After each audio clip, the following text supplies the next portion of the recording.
Hey guys, welcome back to Sideline Success Academy, where faith meets football. I'm your host, Jordan Capel, and today's episode is a special one. Everyone has just wrapped up their Easter, and while my kids are thinking about candy and egg hunts, we're diving into the real reason the day is celebrated, the resurrection of Jesus Christ. But here's what we're going to do. We're going to twist it up a little bit. We're going to look at it through a lens of a game that we love, football. Because Easter isn't just some holy day, it's a story of the greatest comeback of all time. So, before we start, let's begin with a question. Have you ever been down? Have you ever been down in a game, losing by a large margin, going into halftime with a sense of hopelessness in the air? You're trying to pick the team up, to give them courage, but the response is flat. Think of an instance in life where you felt like life was beating you. You didn't get the job you wanted. You didn't get to go in the college that you wanted. You lost your job. You lost your spouse. You experienced the death of a loved one. Take that experience, let it fester within your mind. How did you feel going through it all? What were you thinking? How did you respond? You see, comebacks from something that gets you down in life, something that makes you feel like you are losing, something that makes you feel like you are defeated, like you want to give up, coming back from something like that is tough. But through the story of Easter, we know we have hope. So, before we get started, let me paint the scene. It's late in the fourth quarter. The crowd's gone quiet. The scoreboard shows defeat is near. The team's tired, beat up. The clock's almost out. That's how it looked 2,000 years ago. Jesus, betrayed, arrested, mocked, beaten, nailed to a cross. It looked like evil had won. His followers scattered. Darkness fell. Hope had died. But if you ever seen the last-minute comeback, you know it's not over till it's over. 3 days later, that tomb was empty. Jesus rose. Victory wasn't stolen in the last second. It was secured for eternity. Popular verse, Matthew chapter 28, verse 6, states that he is not here, for he has risen, as he said, come see the place where he lay. That's what Easter's all about. Not just survival, resurrection. Not just hanging on, but rising up and winning in a way that no one saw coming. This is the kind of comeback that rewrites history and rewrites lives. Causing a comeback is difficult, a lot like Jesus' resurrection. We have to have faith and hope with the outcome. It takes a lot of heart. You know why it's called a comeback? Why everyone gets excited when it actually happens? Because everyone expects you to lose. Everyone expects you to give up. Everyone expects you to stay where you are and just accept defeat. I want to tell you about a comeback that happened not too long ago in our own team's lives. 3 years ago, we were in the playoffs. We're going to go to play a real good team on the road at their house. We're walking into the locker room at halftime, down 21-0. When you're down like that as a team, it could be real easy to just give up. You're 21-0, you're going in at halftime. Sometimes the response is flat. The team begins to accept defeat, appreciate, the season and how far we've made it, and just move on. But our response was different that day. We went into the locker room, and the locker room speech was pretty simple. Guys, you have two choices. You can quit, and the season is over, or you can keep fighting and find a way to get back in the game. Our kids chose to fight. They didn't let the scoreboard define them in that moment. Our seniors started stepping up, leading from the sidelines. They believed that they could make a comeback. They rallied the team with one line. Guys, we're not losing this game. And we didn't. We battled all the way back, forced overtime, and walked off the field with a 27-21 win. And a ticket to the Class 4A semifinals, with a team that eventually went on to win the state title in 2022. But that's what Easter looks like. When it's dark, when you're down, when it looks like defeat, you keep believing, you don't quit, you rise up, you rally, you trust that a comeback is still possible. We might have lived out under the lights, but Jesus was the one that proved it once and for all. under the weight of the cross. So, what can we take away from Easter, from the story of Malvern's comeback in the semifinals, and place it into our own lives, in our locker rooms? Understand that the scoreboard isn't the final say. Just like what we experienced here at Malvern, just like the cross, what looks like the end might actually be the beginning. You know, until the game is over, until your life is done, your story is still being written. And so it's up to us to step up and redefine where we are at that point in our life and begin making our comeback. If we're not down, if we're knocked down in life, you know, things are going tough. We get poor news at the doctor. We're going through divorce, whatever it may be. We can't let those be the final say. You have to be able to step up and have hope that a comeback is possible. Leadership matters in the middle of the storm. The seniors didn't wait for things to turn around in the game. They led when we were still down 21-0 and it looked hopeless. You know, faith calls us to be voices of courage when everyone else is quiet. And that's a big factor when we start looking at leadership in the locker room. That's a big factor when we start looking at leadership within our own lives. You have to be able to step in and step up in the middle of the storm. Don't wait for it all to go clear and then start leading. Lead during the middle. And then the final things, believe big, speak up, and take action. That phrase that the seniors were using, we're not going to lose this game, that's faith in action. In our teams, our families, and our walk with God, we've got to be people who speak victory even before we can see it. Because when you believe in resurrection power, you stop playing like the game's over and you start fighting like you know how it's going to end. And so those are the things that really, you know, you can kind of take away from that story, right? Those are things that you can apply with your locker room mentality and instill it within your own kids. And so during this episode, I began to ask myself, what is the biggest factor in a comeback for me as a defensive coach? What are things that I can do as a defensive coach to get kids in a position to where we can make that comeback a reality in any game? And so when I started thinking about that, how are ways that we can ignite the change for a comeback to happen, right? If you think about comebacks in games, right? What generally is the side of the ball that has to step it up in football? It's usually going to be the defensive side. When you say, well, why does it have to be the defensive side? Well, if we're down in a game 21-0, it doesn't matter how many times the offense scores, right? Because even if we score every single possession for the remainder of the game and they continue to score every single possession for their remainder, most likely we're going to lose, right? Just because if we have the same amount of possessions, they're already up. Everyone scored the same amount. But if defense picks it up, we begin to get more stops on defense. Now we put ourselves in a position to where we can win the game.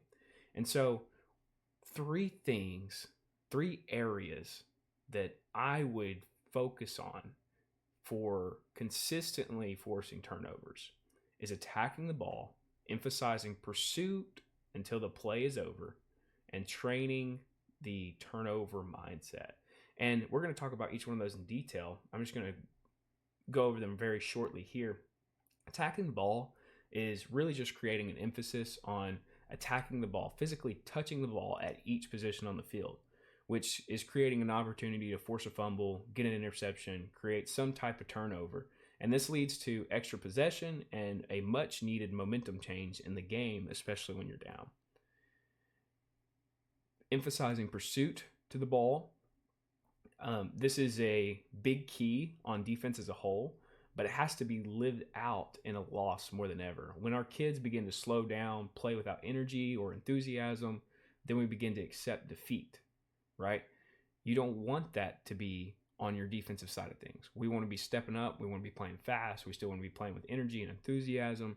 We want to be getting to the ball with a hope that something is going to happen, right? And then the training the turnover mindset, this is executed in practice more than on the field. We are going to practice key turnover, some type of turnovers each week in practice. This emphasizes the key of winning the turnover margin. Turnover mindset is embodiment of the 2 points above, which is, pursuing the ball and then attacking the ball at each position. We are going to pursue the ball. We're going to make the play, which is not limited to just tackling. But now I'm going to attack the ball or be prepared to make a play, such as a forced fumble, interception, whatever. So now our kids are trained to create turnovers, which multiplies the productivity of turnovers on the field during game day. And so when you begin to take those points and you start applying them to your defense, and not just practicing them, but the mentality of the defense as a whole, saying we are going to do these things and we are going to create turnovers on defense. We're not just going to wait for them to happen. We're coming with a purpose now. And you begin to embody that with your defense philosophy. You're going to take this. We're going to mold our defense around this. We're going to win the turnover margin. We're going to force plays to happen. Now you are beginning to ignite the change in your defense as a whole. Now comebacks are no longer just a dream. They're a reality. And so let's talk about each one of these in detail, how we do these and how we take them in and build them into our practices and things like that. Attacking the ball. We can do these at each position. I'm just going to kind of start with the defensive line and then go into our combination style drills. I think the main opportunity exclusive to defensive line, not always exclusive, but it's a defensive line specialty, is pass rushing. Now we have to practice pass rushing with creating an expectation for attacking the ball with the near hand when the QB is going to throw and securing the tackle with the opposite hand. I see a lot of people working pass rush, but they don't ever work the finish. And so what I mean by that is they'll set up 1v1s with the offensive line, but there's nowhere to finish for the defensive lineman, right? We want to make sure that we're emphasizing the finish, okay? Because this is where the turnover happens, right? This is where the sack actually happens. It's I'm going to get to the quarterback, I'm going to obscure his view, and then I'm going to have one hand on the ball, one hand securing the tackle. And you can do this with linebackers as well. So if you're sending pressure, you can make them practice this too. I think that this is more or less exclusively for defensive line because linebackers generally going to be in pass coverage in some games, but you can do it with linebackers as well. We just need to be able to approach the quarterback from a rushing perspective and make sure that we're securing the tackle while also attacking the ball. And this is something that has led to forced fumbles in the backfield, which can turn into a scoop and score and touchdown for a defense. You just have to emphasize that we are doing this for a reason, and we want to make it a turnover into a big play for us defensively. This next thing is making sure that now if two people are in the tackle, so in the run game, okay, so if we're in the box, if we have two people on the tackle, one person's already got the tackle secured. The second person should be attacking the ball. I don't care how. I don't care if they're punching it, trying to strip it. They're going to try and just grab and fall. Doesn't matter. But now I'm not only going to get an assist for coming and collisioning the person, but I'm also creating the opportunity for a turnover. This is something that doesn't just apply to linemen. This can be used at any level. You just have to be able to know that two people are there. One person's got this tackle secure, and then the other person is just coming to attack the ball. A good running back will immediately fall, securing the ball with both hands, making sure that they don't turn it over. But not everybody is trained in ball security. So if you did this on things like bubbles and stuff like that, a lot of time receivers, they don't know how to put the ball away correctly. And if you can get two people to attack a bubble, Now there might be a loose ball and you got another turnover. And then if you go into the coverage level, just making sure that you got a emphasis on playing the ball through the catch. So now I'm creating an expectation of being in coverage, playing the ball with the possibility of an interception. But now we're also teaching to swipe the ball with the expectation of a pass breakup or the occasional forced fumble in the instance of a secured catch, but he has poor ball protection. So you always want to make sure that we're doing these things with finishing type drills. We're going to have a catch, but I'm going to physically be fighting with the ball until the play is over. And you just have to be able to talk about that all the time with your kids. You're just constantly going over it and over it and over it. We're attacking the ball, attack the ball, attack the ball. And if you begin to do that at each position, now you're creating multiple opportunities in games where we can get additional turnovers, where if we don't preach these things and we don't emphasize them to the kids, then we're just letting them continue doing whatever they've been doing.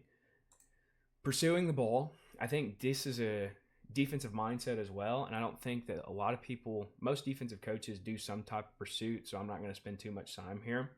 But pursuit is a mindset of effort and energy. If you don't have pursuit, when kids lack energy and effort, which is a big thing when you're down in the game, so how do we prepare for it? Well, you got to make them pursue, right?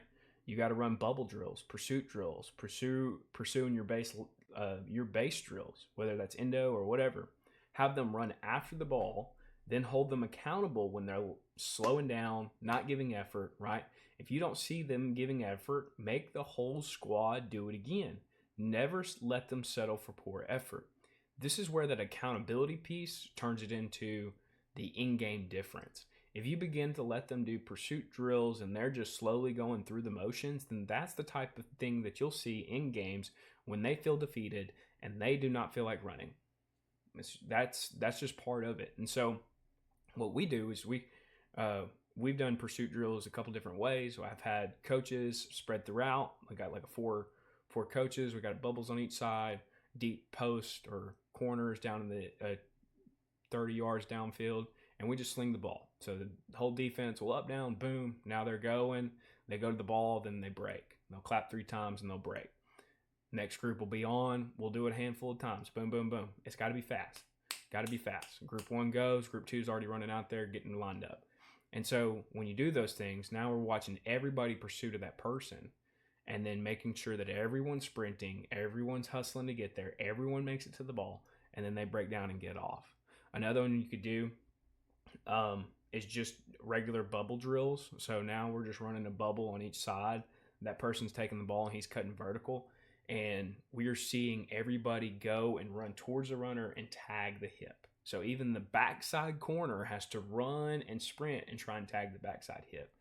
You know, just having those types of drills where you are watching them, making sure that they're getting effort and sprinting after the football, make a huge difference when it comes to game day. And then having some type of pursuit in your own drill, you can kind of just tag it in with your base individual drills, just adding some type of, you're going to sprint here, you're going to tag here, you're going to finish here, and making sure that we're hustling to that energy. So like if I'm doing defensive line and we're running outside zone, I want to see this backside defensive end try and chase it down. Like I want to see that effort and energy. Like he's got to go just as far as the play side, but he's got to hustle and bustle to get there.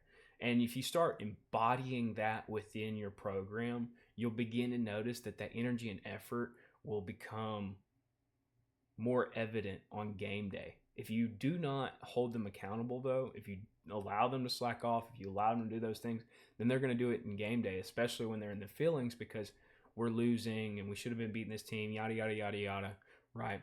But if you start holding them accountable now, preaching the energy and effort now in pursuit, and it becomes a game day expectation, then you will have more evidence of it on game day. And the last part is turnover circuits. We kind of use these to training the turnover mindset. turnover mindset is just training kids to get the ball, even if the tackle is secured. So a lot of times in defenses, if one person's making the tackle, the whole defense just stops. We're trying to eliminate that. I want 11 people trying to swarm to the ball. After they do their job, they're swarming to the ball, and then teaching them to go make a play even when the tackle has been made. We do a turnover circuit, which is 3 pre-selected drills the kids can break up into groups or do. So you'll have your whole defense, you're rolling through these 3 stations, boom, boom, boom, and then they're going to go through the station maybe 2 to 3 minutes, and then they rotate. So it's about a 10-minute circuit, and you can do anything that you want. Generally, we will do some type of strip station that's working on stripping or punching the ball out. We do a fumble station working on fumble recoveries that cover scoop and score or cradling the ball, and then a turnover pod where we have 3 people, one's running the ball, one securing the tackle, and the other's attacking the ball. And so now we're practicing each one of those things, right? Each one of those elements, and trying to get kids more comfortable with making a play, forcing a turnover, and knowing what to do when that happens, right? And so by doing this, hopefully we begin to get more comfortable with creating turnovers in practice, which leads to more turnovers in game, which puts us in a better position defensively, whether we're up, down, doesn't matter, right? But if you never get turnovers, if you're a team who hardly ever gets turnover, who hardly ever gets a forced fumble, who hardly ever gets those types of things, then it kind of becomes, how are we going to win when we're down 21-0, right? Are we just going to have to stop them every single time? Are we going to, but when you have those turnovers, it's a huge momentum shift, and the kids recognize that and they begin to play to that. And so when you start doing these 3 things, you start training them in the turnover mindset, you start teaching them and holding them accountable for pursuit, you start attacking the ball at every single position, you are literally multiplying your productivity for defensive turnovers. And I'm a big win the turnover margin guy. Like, we don't just talk about it. These are things that I want to do so that we can win the turnover margin, right? And so if you want to get better, I would figure out a way to add these into my program, add these into my practice, and make them a part of who we are defensively so that we can put ourselves in a position to ignite the change for a comeback.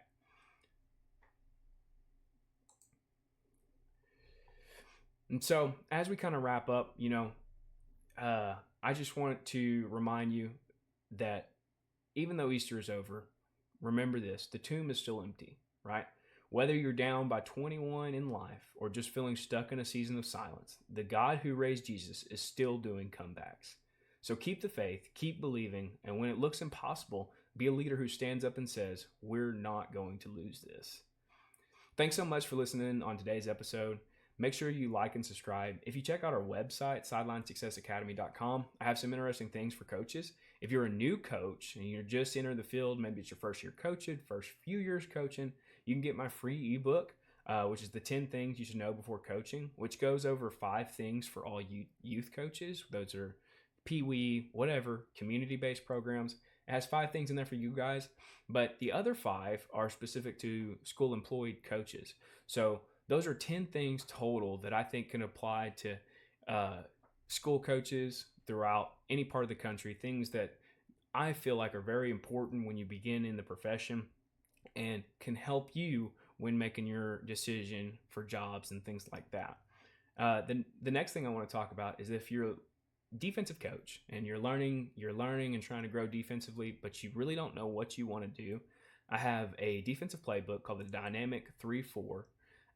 If you want to go on the website, check it out. There's actually a discount code for you guys that are listening to the podcast. It's called Pod Discount 10. Again, that's Pod Discount 10.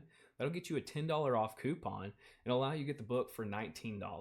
Now, this is not just teaching you how to line up. It also packages blitzes, coverages, walks you through some everyday drills that you can use for each position. And you can get all that for $19. And if you have any questions, if you purchase it and you have any questions, feel free to email me at headcoach@sidelinesuccessacademy.com. And I'll be more than happy to reach out and talk to you guys about ball. Again, thank you so much for joining me. I'll see you next time on Sideline Success Academy. Until then, stay strong in the faith and fierce on the field. And remember, coach with confidence.